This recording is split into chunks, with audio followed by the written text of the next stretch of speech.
నాన్నగారు, నేను పొలానికి వెళ్ళొస్తానండి. క్షేమంగా వెళ్ళిరా నాన్న.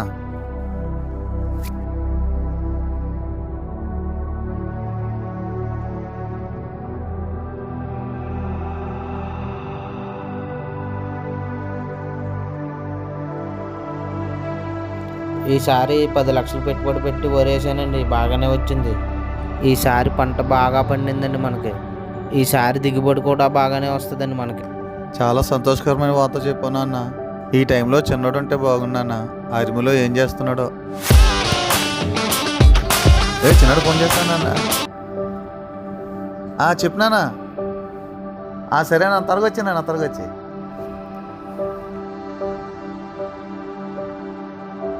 నానా వచ్చేసావా?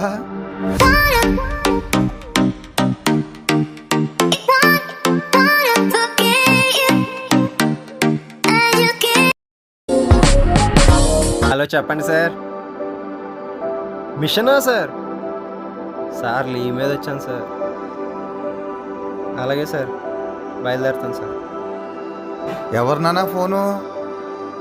అర్జెంట్ మిషన్ అన్న, మా టీం అంతా రమ్మని సార్ కాల్ చేశారు, వెళ్ళాలి. అదేంటి నాన్న, 2 సంవత్సరాల తర్వాత వచ్చి వెంటనే వెళ్ళిపోతానంటున్నావు? అన్నం తినేసి వెళ్ళమ్మా, ఇప్పుడు వచ్చి ఇప్పుడు వెళ్ళిపోతున్నావు ఏంటి? ట్రైన్ టైం అయిపోయిందని వెళ్ళాలి.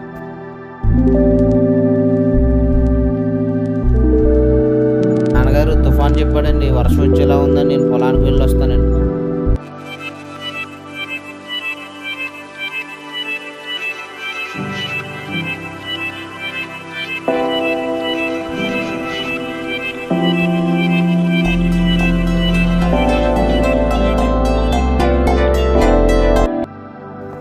ఏమైంది నాన్న? ఎంతో ప్రయాసపడి పొలానికి పెట్టుబడి పెట్టానండి, మొత్తం అంతా పోయింది. సర్లే, బాధపడకు నాన్న.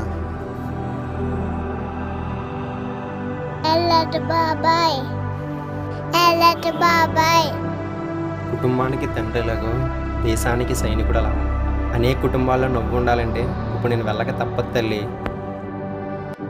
దేశం కొరకు జవాన్లు, రైతులు వారి జీవితాలనే త్యాగం చేస్తున్నారు.